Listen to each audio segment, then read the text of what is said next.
This space is intended to bring awareness to the hurdles of third-party reproduction and help navigate the anxiety and societal stigmas that come with it. The road to parenthood looks different for everyone. For those of us who can't have a traditional family, the aim is to strengthen the resolve against society's expectations. We're known as the worst club with the best members, and I'm blessed to have found my tribe. You're listening to Mothers in Arms. I'm your host, Leslie Lopez. This is episode Quarterbacking the Next Generation of Surrogacy. Founder of Simple Steps Fertility, Tina Sarkisian tells the story of how it was written in the stars, always the plan. It was her calling to have this agency. She is her family's third generation of women providing guidance and support to bringing children into this world. She is clearly taking it to where her grandmother never could have imagined. Simple Steps is where intended parents, surrogates, and gamete donors go to where they are insured to being looked after with Tina's heart, as well as with her extensive professional background in medical care. Without further ado, let's get into this.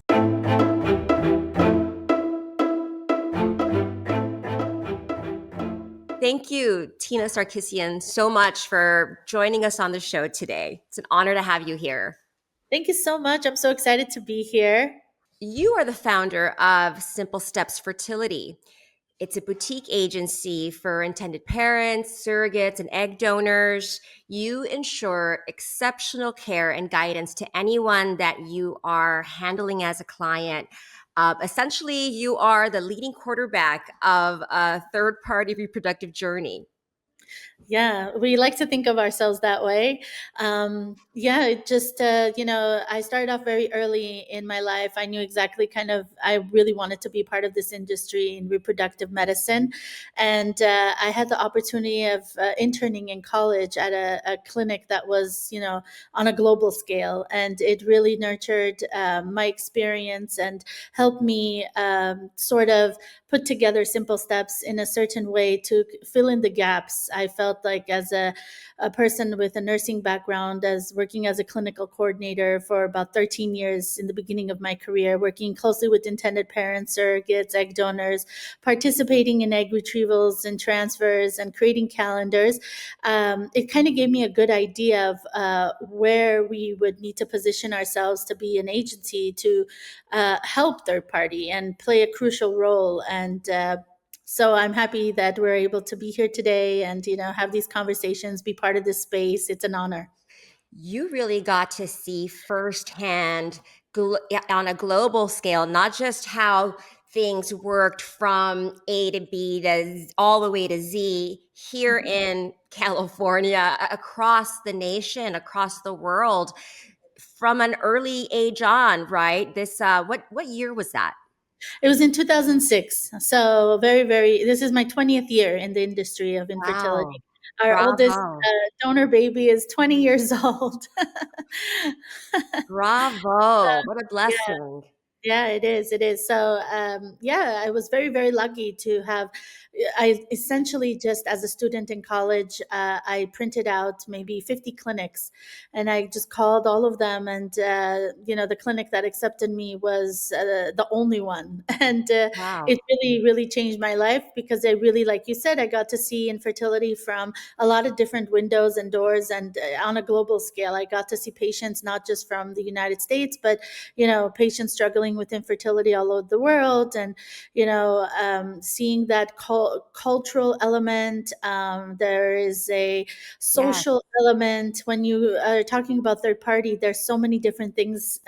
It's science, it's sociology, it's geography, all in one. So many moving parts. I like the way when you describe you applied for so many different jobs, but the one that called you is the one that really was exactly where you needed to be. So many times in this third party reproductive world, right? We're like, where are my choices? Why is it just one? And you know what? You may not know that it is, but sometimes it's just right there. Right, right. And I completely understand. There's so many clinics to choose from, agencies to choose from. For intended parents, it can be absolutely overwhelming. And you're not quite sure what to look for because you're, emotionally dealing with a lot of things. Now that you're moving on to third party, if, let's say, you went through trying to conceive with your own egg or with you trying to carry, first you're dealing with that emotional aspect, right? So now you Right. have to think of a possible egg donor, and then you have to think of a possible surrogate. So your mindset is overwhelmed already with that. Overwhelmed. You want to just stop right there. Right. And that's such a big component of this. And then you have the financial difficulties that come along. It's not an inexpensive process. And sometimes, couples have to take a halt and be able to kind of take that time to get there financially. And, you know, Figure out the combine game all of plan. that. Yeah, exactly. And combine all of that with trying to pick, who's going to be the ultimate team that's going to help me, achieve my dreams. You sometimes don't know where to start. And having these conversations is important to give guidance to kind of, help intended parents see some of the things that are important right off the bat.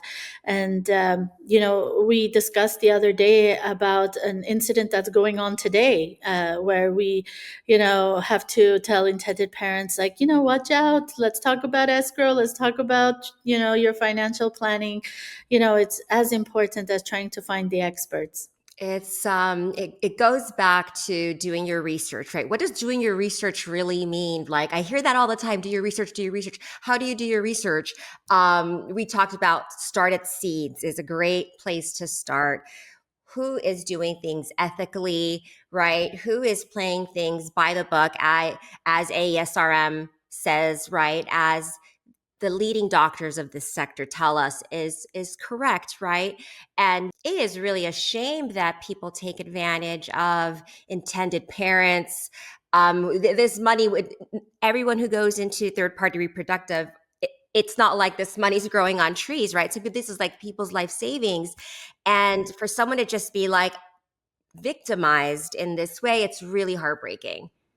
Yeah, absolutely. Absolutely. I mean, the work that agencies do, is really, really important. And to take advantage of that and to leave a stent on the industry when other people are doing such good work, it's difficult. And so I really want to encourage intended parents to know that there are good people out there are good teams out there. And like you said, research should start with, bodies of, groups like SEEDS and ASRM that set guidelines that help filter out teams that are trying to be ethical, transparent. And, these things are very, very important. And as an intended parent, of course, everything starts with research, but it also starts with paying attention, not getting overwhelmed with everything. Don't be afraid to ask questions. Ask the same question 3 times. Yes. That's what That's we're here for. fine. That's fine to ask the same question 3 times, right? You're going to hear different things, right? Someone else is going to hear it differently than you did. That's absolutely right. Um, and I think the one big takeaway that whether it was, Suro corrections or whether it was seam or whether it was Hall, unfortunately, like all of these are sort of going on at the same time. Like, we learn you really should never go with, if there's an agency that's telling you use this, I'm your escrow, leave it here, only here, no options, like that's a red flag. Yeah, I mean, it makes sense, right? Why would you leave such a large amount of money for somebody to, pay all the different entities that are involved in third party? And even if they're not trying to do something that's fraudulent, but what happens if something happens and we can't? You just like when you're purchasing a house and there's an escrow account there, it's for your safety, it's for the process to go correctly. It just makes sense to financially make sure that the funds are in a place that are taken care of, that are bonded, there's attorneys involved, there's history there. So agencies will give you recommendations, but it really is important to take the next step and look into those recommendations. If you need to call them, I always include intended parents in the emails that I send for the trust, because of course we're helping them choose the right trust for them, and we only work with certain trusts that are backed by seeds and ASRM, and are bonded and have a history of being, they're controlled by ethical entities.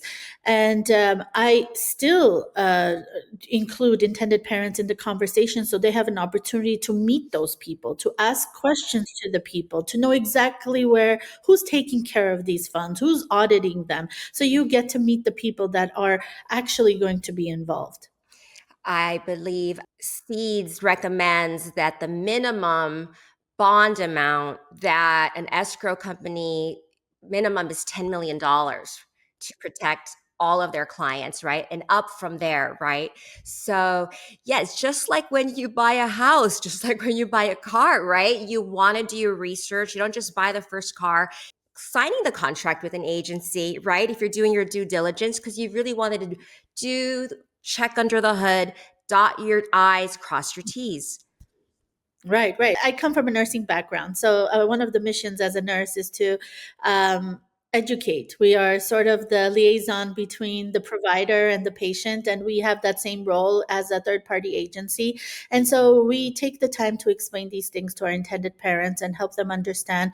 I'll explain it to them. I'll give them like a list of people they can look into, give a little bit of background of each, and then I will allow them to do their own research. And then we can come back and have another conversation when you have kind of looked into it yourself. But we, at Simple Steps, we spend a lot of time on education with not just intended parents, but also surrogates and egg donors as well. I really think they're just a vulnerable population that really want to do good and they want to help. But this is an elective process, and we want to make sure, as much as we're protecting intended parents to have healthy children and to find the women that are going to, help them get through surrogacy and egg donation. But we also want to help surrogates and egg donors understand this is an elective process. You have families of your own, you have a future of your own. We want to make sure that you're fully understanding of what is to come, because having a pregnancy of your own and having a pregnancy in a third party is very different, because there are other people involved. There's an emotional aspect, there's a legal aspect, and we want to be able to manage expectations really on, educate people, give them tools of how to communicate effectively. There's so many, like we were discussing this the other day, and it takes a village, right? There's the mental health professionals, there's the legal team, there's the escrow team, there is your clinical team. And as an agency, we outsource a lot of this because we want to help our intended parents and surrogates work with leaders in the field. So we don't really believe in having all these things in house, because I don't think it would be sort of a conflict of interest. And we really want to give people an opportunity to have your own attorney, have these conversations, talk about our retainer with your attorney. We really want to motivate everybody to have a space to just kind of figure it out and speak to professionals. And as an agency, we like to bring it all together. We're there as a support system. We're there to kind of explain things. We're there to connect you with the right people, the people who are working in the ethical umbrella, and just kind of help you, guide you through the journey. I think expertise, our case managers have more than 10 years of experience. Is just our expertise and kind of knowing what's ahead. We put out fires before they even start. You really do have that firsthand. You know exactly what the doctors are talking about. You're not like looking it up. You're actually working with the clinics that are working with your surrogates. Right, right. And just working in the clinic. I was in the clinic for 13 years before I was able to open Simple Steps. I was very, very lucky. I had mentors that were generous with information. So I really, really, really had such a wonderful mentoring foundation, that I got to participate in, all aspects of the infertility journey, from PGTA testing to helping families figure out, how to test their embryos if they have a genetic disorder they don't want to, pass down to their child, to parents who never thought they would never be able to use an egg donor. This was a cultural taboo, and we were able to, be sort of the first people to have those conversations with them, Wow. to open the door to the idea of, you might still be able to have the family you always dreamed of. And these are the reasons I love being in this field, the conversations that I think are important to have. I'm sure you have a lot of conversations about this with conversations they haven't never even had amongst themselves with their own parents and with their own Right. spouses potentially. Like, as you said, it is so culturally unspoken of. It's a taboo that, someone in our Black and brown community would need help with fertility, right? And even saying it like in Armenian, right? Like saying the word, it's like, like not a lot of people, you just don't talk about it. Do you have a lot of Armenian intended parents that come to you looking for Armenian egg donors? Yeah, absolutely. I am of Armenian descent, and I worked in a clinic with an REI that was Armenian. So we had a lot of Armenian patients just coming in for infertility treatment in general. And now, as the founder of Simple Steps, I continue to have Armenian patients reach out that are looking for surrogacy journeys or egg donation or even just infertility support. Just sometimes people just need a little bit of direction. And I think just having worked in the industry for so long, having had so many patients, people find our center as just a trustworthy place to get some advice, just for even initial steps. And we always welcome that. We never just send patients away. We will always help you, at least direct you in the right direction, in terms of, sometimes people call with concerns about how can I financially afford this? What are some options that I have? I could never, want to have a child. I've had cancer patients who've created embryos, and now, unfortunately, they do need a surrogate to move forward, and they have embryos, and they just can't afford to, do surrogacy in order to have their child. And you don't close your doors on these type of patients. You find a way. There are resources out there, and we do our best to share whatever knowledge we have with them. I think when a lot of us women who hear, oh, right, the component missing is the eggs, right? Yeah, you need an egg donor. Initially, just because we haven't heard about it, we just think, oh, that's a door I cannot go through, But and it does take time. It takes conversation and knowledge and education, right? What type of questions do some of these first time egg donors come to you with? We spend a lot of time educating egg donors. We want them to know what they're going to be going through, what kind of medication they're going to be taking, the injections, what are some of the testing that we're going to be doing. So, as an egg donor, you really get a really great insight of your reproductive health. You get to know, like, if you're a carrier of any mutations in the future, if you want to have children of your own, to share this information with your partner, if you need to do additional carrier testing to ensure that your baby is healthy. And I want to mention everybody has something, right?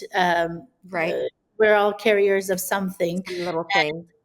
So we always encourage people to see their OB for prenatal counseling before they start having children because of these issues. But egg donors also get to learn about their own ovarian reserve. So we do AMH testing, anti-Mullerian hormone testing, to see what the ovary looks like, what the reserve looks like. They get to have an ultrasound done by a reproductive endocrinologist. This is usually a specialist in the field, a very expensive doctor to see on your own.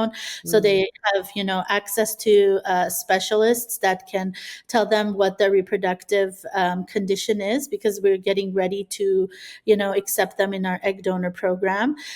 They also get an opportunity just to learn about the process, and we do infectious disease testing. They learn about their blood type. It's an interesting process for them. We provide them with lots of education. They do also get to see a mental health provider to make sure this is something for them, that they're not going to read this later on, is part of the screening process. They usually have a medical screening, they have a psychological evaluation, they speak to an attorney, and at that point, we would purchase insurance and be able to help them begin their journey. But it is a process, and if they are committed and if they have an altruistic reason, of course, there's a financial reason too. Some egg donors use the funds that they get for college tuition, for Savings account, savings account, down payment on a house. help their families out. Like, Out, and they're young people planning a future, and this might be the seed for their next entrepreneurial kind of dream come true. So everybody has their own reasons, and I think it's a wonderful thing when both sides benefit from it. You have a family yes, that's grateful to be able to make an embryo with the sperm and possibly carry, at least take advantage of that. They weren't able to use their own egg, but they're able to carry the pregnancy. So that's a dream come true for that woman who wasn't able to use her own egg. And then on the other side, you have an egg donor that has this altruistic, deed that they've done, that they will always know they helped a family with something that's undescribable, a family, a child. And in return, they're able to do something positive for their own life. that's Um, right.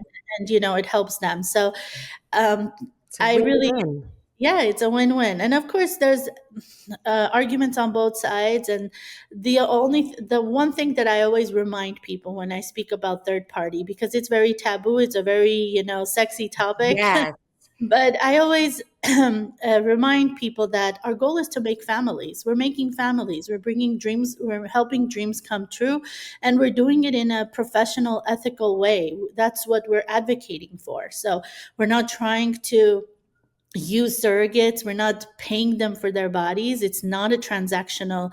These are some myths that we would love to but they're myths that we want to bust. yes. These are women who want to do it. They enjoy being pregnant. They go through a screening process to ensure that they're healthy, that they go through they have mental health support. They have us. We have case managers. Our team has a 24-hour nursing support team. So there's different layers of support for both surrogate and intended parent, and we're just trying to make dreams come true. Nobody's trying to use anybody. It's not a transaction. We're just helping build families. I want to go back to Simple Steps Fertility having these three unique qualities that really no other agency has. I mean, one of them, I still can't believe it, that you don't charge an intended parent a deposit until you've had a qualified surrogate match. Is that right? Right. So the first step is we will obviously get to know the intended parents and get to know what is important to them, what are their core values. There are a lot of different things that we need to discuss in the very beginning for surrogacy. Some of these things are possible therapeutic abortion if there's a quality of life issue, possible selective reduction if there's multiples, vaccines. You got to Um, talk about kind all the things. what kind of relationship, what kind of communication, or do they want to be in the room for the delivery? Do they not? Do they want the surrogate to provide or prompt for breast milk? So these are things that we will identify. What's important? What are you looking for? What's going to make this a positive journey for you? And then we align that with the surrogate's values, and we try to match that way. So we initially will have a match call, make sure that everything that's in the profile translates. We'll have a Zoom call. Everybody will meet each other, have an opportunity to ask additional questions, make sure that there's chemistry. It's known in the industry as the first date. So, That's what it feels like. That's right. once we get that done, and everybody's on the same page, everybody is kind of really excited to move forward, then we will send the medical records to the reproductive endocrinology team for review. And these are medical records for the surrogate, past prenatal and delivery records.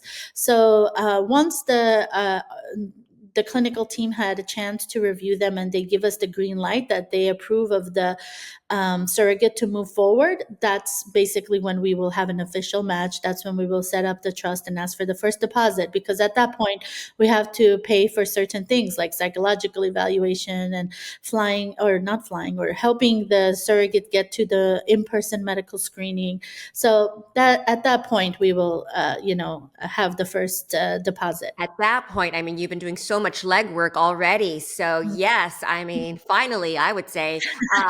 So that's really amazing, and I think that's why it really sets you apart. We have a nursing director on staff as well. So we really have a clinical aspect to things where we can go through medical records, but we also can help the surrogate get certain things done and identify certain things that we can take care of in the pre screening um, sort of phase. You Um, were speaking about the REI team that you're yes. saying helps with all the troubleshooting and Oh, yes. Yes. So, yeah, we speak the same language. So, we help the intended parents ask the important questions. We help the surrogates ask the important questions. Our on staff nursing director will have a separate medication teaching to make sure that all of the orders by the wow. REI are being followed and understood. You know, I sometimes surrogates go to appointments and they're overwhelmed with all of the testing. Not that it's difficult, but everyone's nervous, right? It's like Yes, your first job interview. You, as much as you want to pay attention, the emotions can get the best of you, and so right. sometimes also clinics don't have the bandwidth, or they don't have the enough time to just sit there and slowly give time for the surrogate. Right. And maybe it's for the surrogate, maybe it's her second time. And the first time she went to one doctor who had a certain recipe of medications, and now this totally separate recipe of medications, similar but not the same.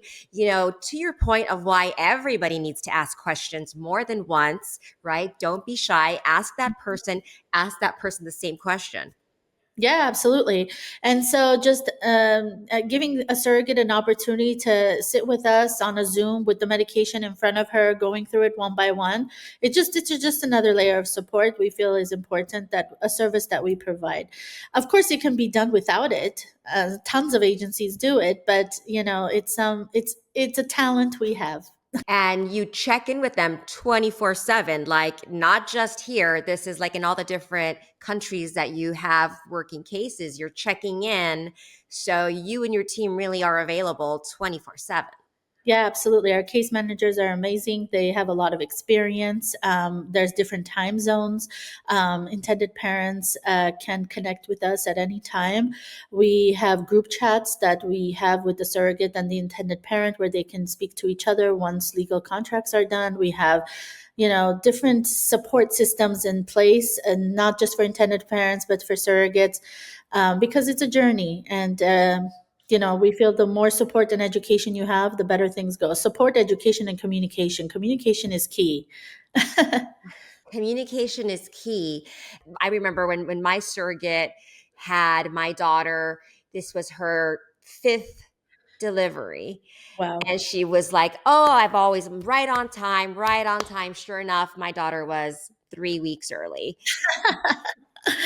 And she was just, I remember the message. She was just like, "I'm not sure like quite what's going on right now, but I seem to be in labor." I was like, I could just see her like checking her calendar, like that's not right. But yeah, like you get so many curveballs, and that's why it really takes a village. And it also depends on if you're working with an international couple or a domestic, right? So if you have a domestic couple, they might come and be there by your side for like weeks, 2 weeks, Oh, wow. or a couple days. But then international patients might not, be able to do that. They might just barely make it to watch the babies come out. So it's a different experience for everyone. We try to pre-plan as much as possible, but whatever will be, right? Yes, exactly. Whatever will be, will be. Tina, I feel like this is in your blood. You come from a lineage of women that helped with birthing, they were midwives. Is that right? Like this runs in your family. A friend of mine told me that as long as I can remember, you've always been really interested in pregnancy. And I can remember as far back as fourth grade where I ran home to tell my grandmother, oh my God, today we learned how like babies are formed. And it was just like amazing. And I couldn't stop talking about it. And this is my father's mother. She like told my mom, this is kind of weird. Why is she so excited? And but and I stopped. I really hadn't thought about it before, but then I took some time to think about why is it that I really always knew what I wanted to do. I'm like one of those lucky people that had tunnel vision, and I kind of I didn't know exactly I wanted to be in. I didn't even know there was a field called reproductive endocrinology where technology and medicine will come together. But I was just fascinated with women's health and like pregnancy in general. But Right. my mom's mom, my grandmother was a midwife and she worked in a village and she was just like a workaholic and tried to, deliver as many babies as she could. My mom was also someone who studied women's health and midwifery. And, I never put the two and two together until recently, and I thought, did they really impact me that much? It was because there might have been conversation all the time, Yes, and I they didn't did. realize it. So yeah, now that I think about it, I'm like, wow, yeah, I'm the third generation doing something like Right. that. That's amazing. What a blessing. I mean, that's beautiful. Yeah, and I can't believe I didn't pick up on it earlier. That's so I could just see your grandmother right now, like sitting here on your shoulder. I'm Yeah. sorry. I don't mean to Yes, assume yes, that. yes. She has passed away, but she lived a full life and she loved what she did. Yeah. And everybody needs closure. Everybody needs, and that's why we think it's really important to, as a surrogate, have a moment with the baby. Maybe if your child sees the baby, just whatever it is that's going to help you get closure. Right, And that golden hour, right? That, right, I really wish my agency had talked to me about this golden hour. And obviously, if my surrogate had wanted to do it, she would have spoken up about it. I just wish I would have known about it, and maybe yeah, even would have been able to have that conversation with her, like, "Oh, why don't you want to do that?" Or "What is that?" Right? Like just something there, because then I felt like I had robbed her of that experience, right? Because I don't remember having that conversation. Um, I also feel like some of us intended parents in these contracts with agencies sometimes, because we're still so scarred from our previous losses, our previous turmoil, our ears aren't quite fully open to really grasping all the information that's necessary for that fourth trimester. So when you're telling you, if somebody told me, by the way, you need to have baby clothes that are a size 0 newborn, I don't remember hearing that, right? Like if somebody told me, by the way, oh, I do remember my surrogate saying, I can't provide breast milk because, in the past, I didn't pump so well. But I don't remember, I clearly don't remember, but this is, if you want breast milk, Leslie, let's figure out how we can get that for you, right? To the point where even on game day, at delivery day, my daughter was born and they were like, "Oh, do you want we have donor breast milk. Would you like that or do you want formula?" And I remember sitting there, it was like the first time I'd even contemplated this question, right? And hello, I should have really thought about that like earlier. I don't remember my agency talking to me about it. I should have brought somebody with me if they did. Like, I wish I would have had it like two or three more times questioned.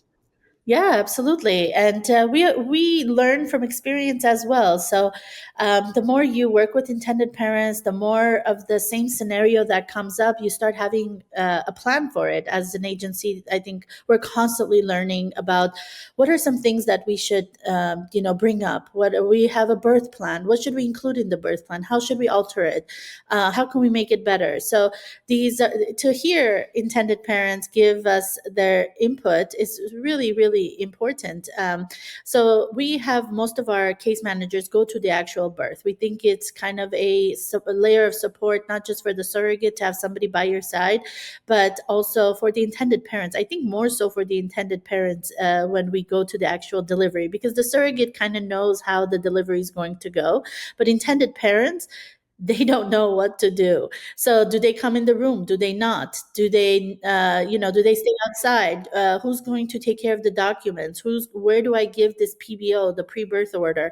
How do I make sure I get parental rights immediately and I make some of the more important decisions with vaccines and, about what kind of formula or breast milk are we going to, feed the child? And we're just there to help you get your own room, to take care of the documents. Documents should not, you're there to have your baby, and that's the last thing you want to think about. But our case managers, part of that fourth trimester is we have them continue both, providing support to intended parents and surrogates, because like the surrogate may need help with postpartum, but then you might have an intended parent that the surrogate can't pump anymore, and now they really desperately want to continue the breast milk. So let's give them alternatives in advance so that transition can be smoother, so that they can look into it and make sure that they feel comfortable with the decision. So no one's panicking and thinking, oh my God, what am I going to feed her tomorrow? I don't have any more breast milk. So um, it's just conversations to have. And we continue support as long as people need us to be there until we step away. So I completely Amazing. understand it can be scary to be a parent, and we just want to make sure our surrogates heal properly.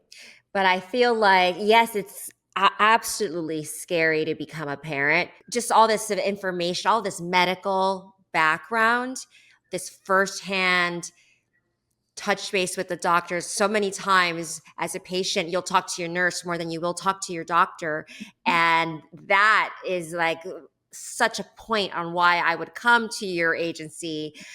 Just that extra touch that you don't really get in other places. Right. And it's wonderful. It's I think the medical stuff really helps in the very beginning, especially when all of the work with the reproductive team is taking place, with all the different medications and understanding the procedures and filling in the gaps of communication and education.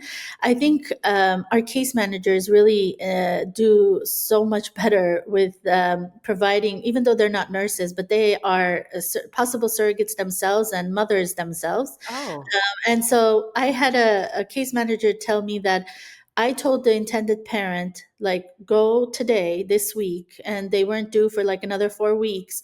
Put the car seat in the car, put it in the car. And I'm like, I would have never thought of telling my intended parent to do that, but she does because she knows. And then the baby came early and they had the car seat in the car. They were so thankful because they had to jump in the car, drive 4 hours to go to the delivery. And who remembers to take the car seat in a no one. You see, it's things like that. Steps like that is exactly what sets you apart. That's exactly right. Like, I needed that reminder. I needed that reminder for sure. I wouldn't know to say that because I don't have children of my own, but she does, and she's been a case manager for so many years, and she's been a surrogate herself. She kind of, is able to help with these important conversations that you're mentioning. Well, I would say you may not have biological children of your own, but you have angels of Right, many years, over 20 years, right, right. on your shoulders, in your soul. You are the ultimate godmother of all of these beautiful angels. Right, it's So very nice. It's very, very rewarding to see parents come back with their babies. It's one thing to see them as embryos, and then it's one thing to see them as, little human beings running around. It's truly a beautiful process. third party reproduction, it's still so new, right? Not quite even 50 years old yet. And so to know that there's people like you working so ethically and passionately and literally through the lineage of your mother and your grandmother. It's just such a beautiful blessing. Thank you. Thank you so much. I really have to say it's a team effort, and I'm so happy to be here with you and be able to share what we can do to help families. So thanks so much. Appreciate it. Thank you.